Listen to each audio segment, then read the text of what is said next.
Welcome student. SPM online class में आपका स्वागत है। और आज इस वीडियो में बात करेंगे हम हिंदी व्याकरण की, हिंदी ग्रामर की।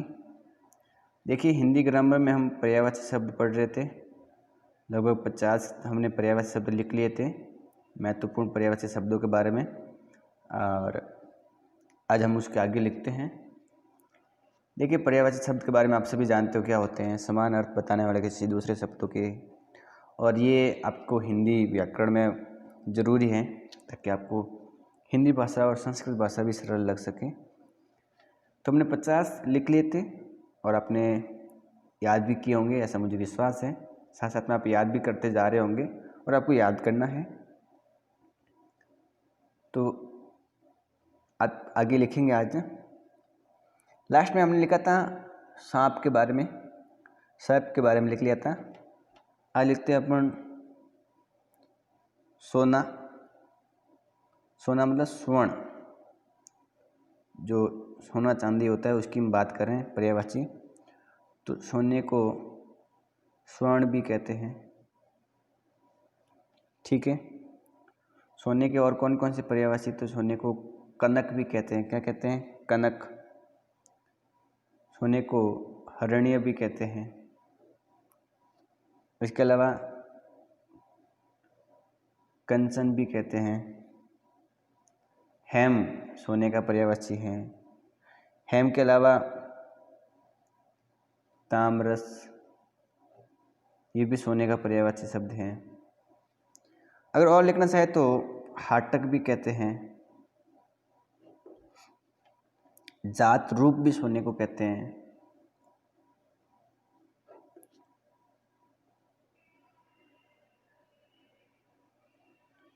देखिए, तो हाटक लिख लिया। अब आपको ये लिखना है जात रूप चामीकर। हाटक भी कहते हैं, जात रूप भी कहते हैं, चामीकर भी कहते हैं। फिर दिन के, देखिए दिन के कौन कौन से पर्यायवाची हैं। तो आपको लिखना है दिवा, दिवस, वार और वासर। ये दिन के क्या हैं? सारे पर्यायवाची शब्द हैं। दिन आपने लिख लिया होगा, याद करना है। दिन के बाद बात करते हैं दूध। दूध के कौन कौन से पर्यायवाची हैं?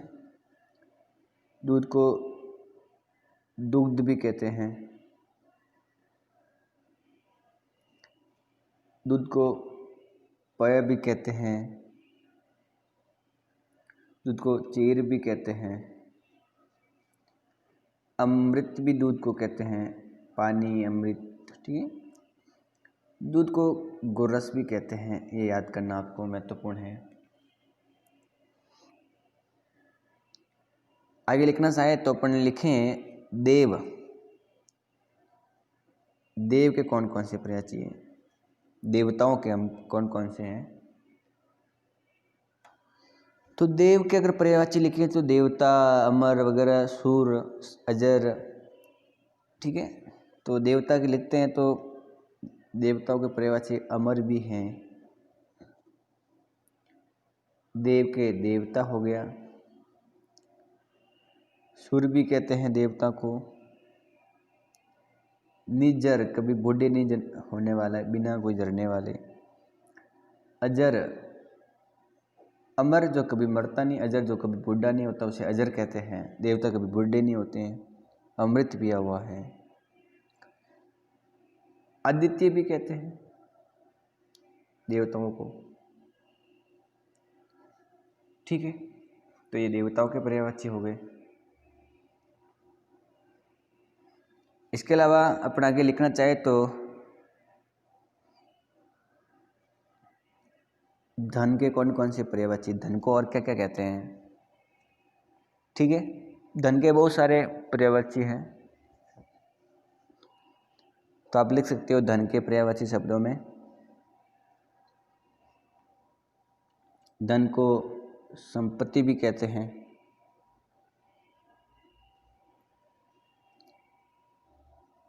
ठीक है। इसके अलावा अपन लिखना चाहे तो दौलत भी कहते हैं।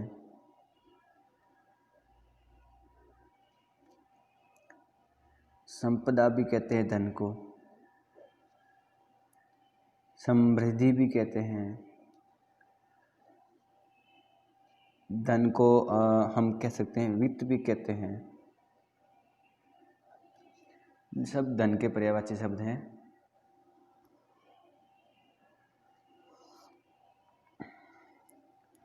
बात करते हैं धनुष की, कि धनुष के कौन कौन से पर्यायवाची हैं। धनुष को धनु भी कहते हैं, और धेनु मतलब क्या होता है, गाय होते हैं, वो धेनु होता है, ये धनु है। धनुष को सरासन भी कहते हैं, धनु को कोदंड भी कहते हैं, धनुष को पिनाक भी कहते हैं। क्या? पिनाक।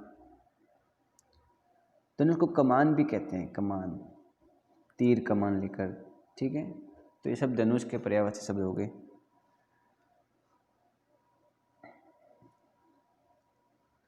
तो एक बात तो ये ध्यान रखनी है। अब बात करते हैं अपन धरती के, कि धरती के कौन कौन से पर्यायवाची हैं। बहुत सारे धरती के पर्यायवाची शब्द हैं। मुख्य मुख्य लिखते हैं धरती के पर्यायवाची। तो धरती को भू भी कहते हैं, भू, धरा, धरती है। पृथ्वी भी कहते हैं धरती को, अवनी भी कहते हैं, अवनी, वसुंधरा, वसुधा, ठीक है, भूमि, ये सारे धरती के पर्यायवाची हैं। वसुधा भी कहते हैं, वसुधा, वसुंधरा भी कहते हैं।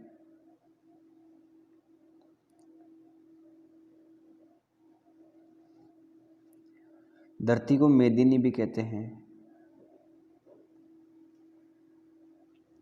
अगर और लिखना चाहे तो धरती को इला भी कहते हैं।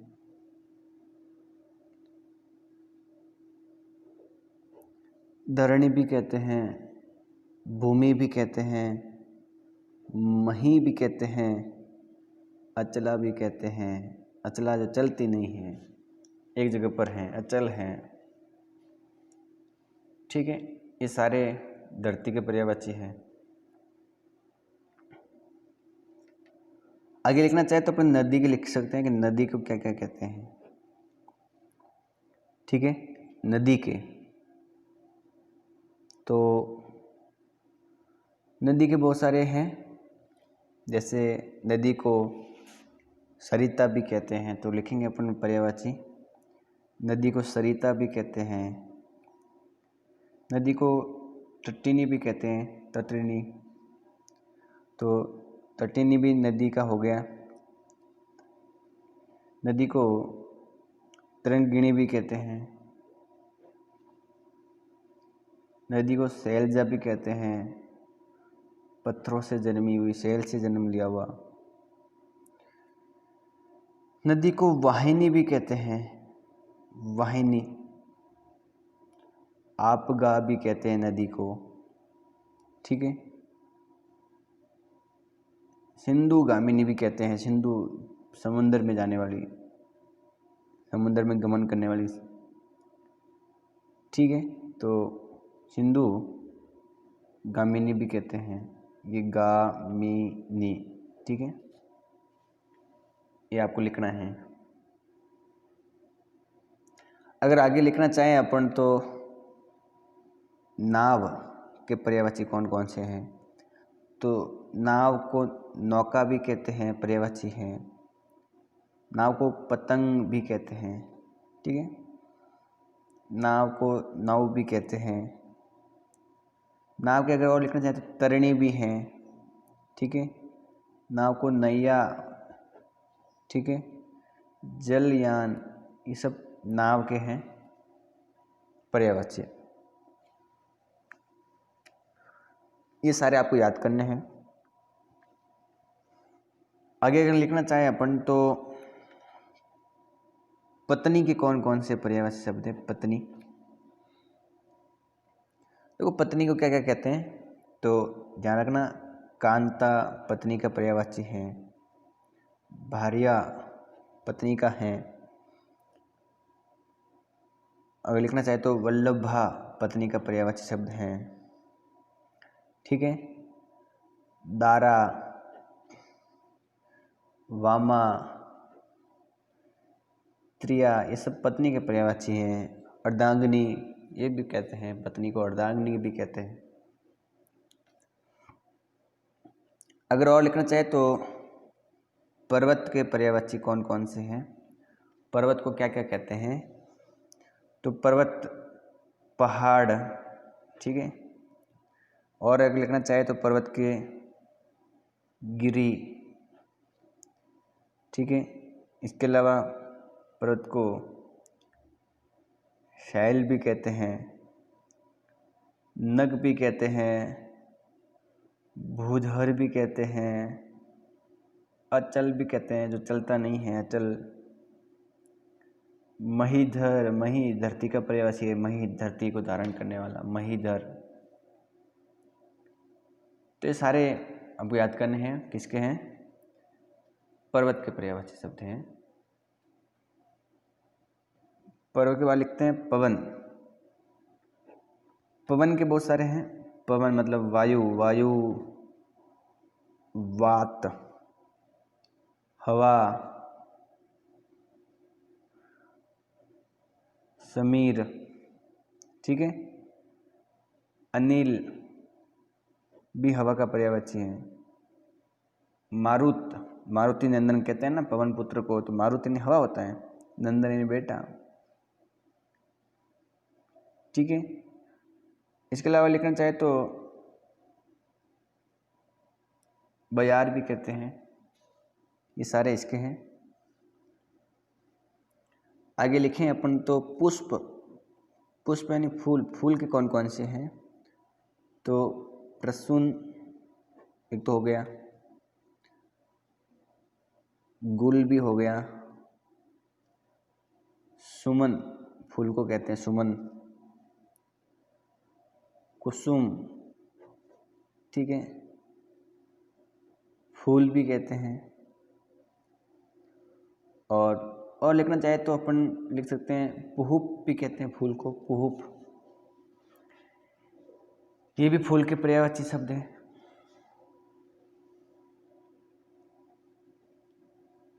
ठीक है।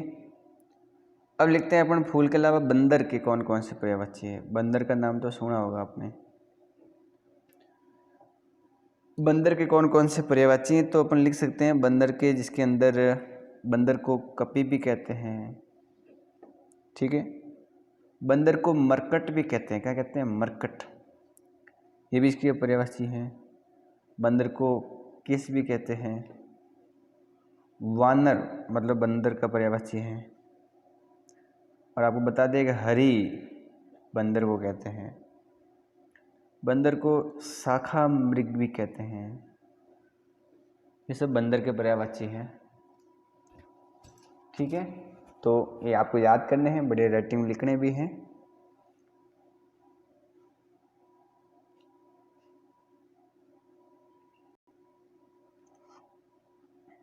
आगे लिखते हैं बंदर के बाद में अपन लिखते हैं बिजली। बिजली, लाइट जिसको आप कहते हो, उसके कौन कौन से पर्यायवाची हैं। देखो बिजली के बहुत सारे हैं। बिजली को चपला भी कहते हैं, चंचला भी कहते हैं।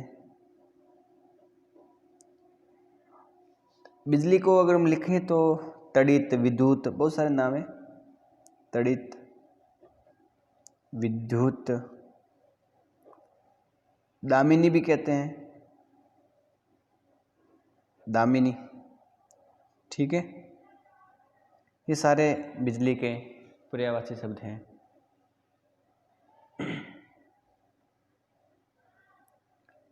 आगे लिखना चाहें तो अपन बिजली के बाद लिखते हैं ब्राह्मण, कि ब्राह्मण के कौन कौन से पर्यायवाची शब्द हैं।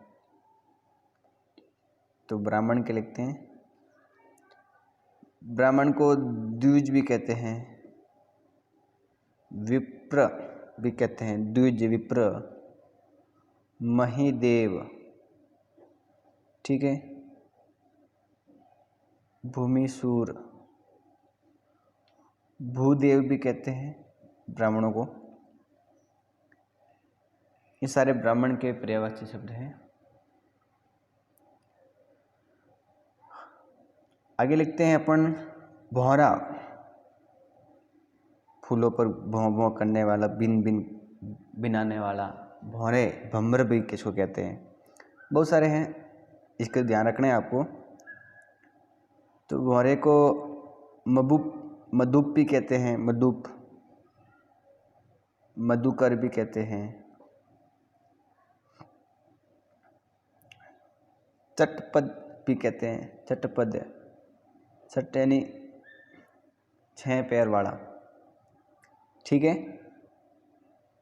ब्रिंग भी कहते हैं और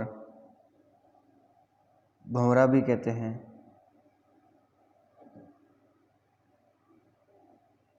अली भी कहते हैं और भ्रमर भी कहते हैं। ये सब बहुत सारे महत्वपूर्ण आपको लिखा है मैंने भौरा के पर्यायवाची,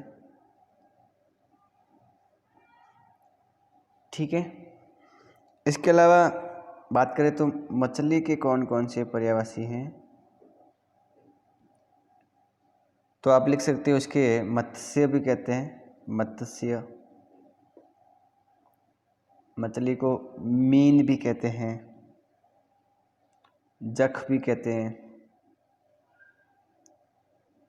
सफरी भी कहते हैं, ठीक है। और जल जीवन भी कहते हैं, जल जीवन।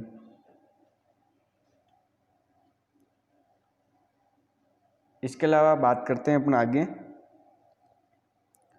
महादेव की, कि महादेव के कौन कौन से पर्यायवाची शब्द हैं।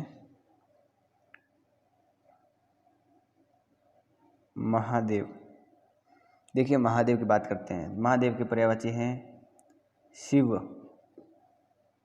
शंभु, काफ़ी नाम तो आपको पता होंगे, शिव, शंभु, शंकर, महादेव के नाम है, ठीक है।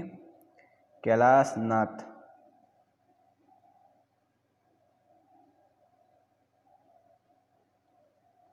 उमापति, क्या हो गया, उमापति।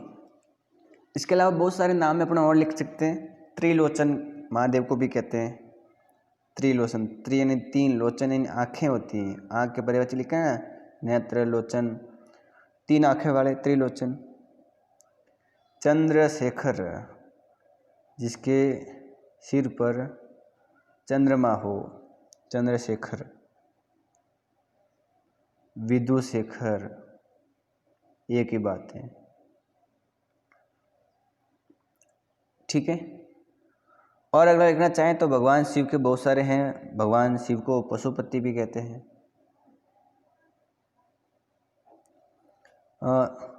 शशि शेखर भी कहते हैं। शशि यानी चंद्रमा, शेखर यानी सिर पर धारण किए हुए, ठीक है। और अगर बात करें अपन तो भगवान शिव को नीलकंठ भी कहते हैं। नीलकंठ के अलावा महेश भी कहते हैं। भगवान शिव को हर भी कहते हैं,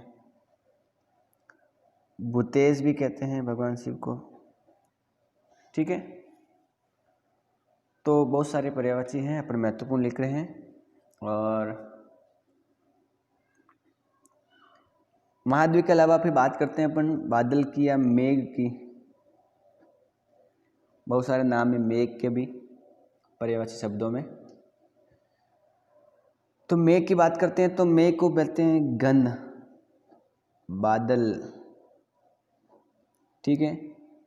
वारिद, देखो वारिद, वारी का मतलब पता है पानी, द यानी देने वाला, पानी देने वाला। पानी के अपने पर्यायवाची लिखे ना, वारी, नीर, अम्बु, तो द यानी देने वाला। देखो नीर कहते हैं पानी को, और द यानी देने वाला, तो नीरद कहते हैं बादल को। अम्बुद, अम्बु देने वाला, अम्बुद, ठीक है। इसके अलावा अपन और लिखना चाहें तो पयोद, ये भी इसका पर्यायवाची शब्द है। इसके अलावा जलद, जल को देने वाला, जलधर, जल को धारण करने वाला, ठीक है। पयोधर, ये सारे बादल के पर्यायवाची हैं, याद रखना। तो हमने आज बहुत सारे पर्यायवाची शब्दों की बात की है। देखिए हमने बात की है सोना की बात की है, स्वर्ण इसको, फिर दिन की बात की है, दिन के बाद में दूध, देव, धनुष, धन, धरती, नदी, नाव, नाव के बाद में पत्नी, पर्वत, पवन, पुष्प, बंदर, बिजली, ब्राह्मण और भौरा, मछली, महादेव और मेघ की बात की है। तो ये महत्वपूर्ण आपको याद करने हैं और लिखने भी हैं, ठीक है। तो आज के लिए इस वीडियो में इतना ही और बाकी बात करेंगे हम अगली वीडियो में। वीडियो को लाइक करें, चैनल को सब्सक्राइब करें और वीडियो को शेयर ज़रूर करें।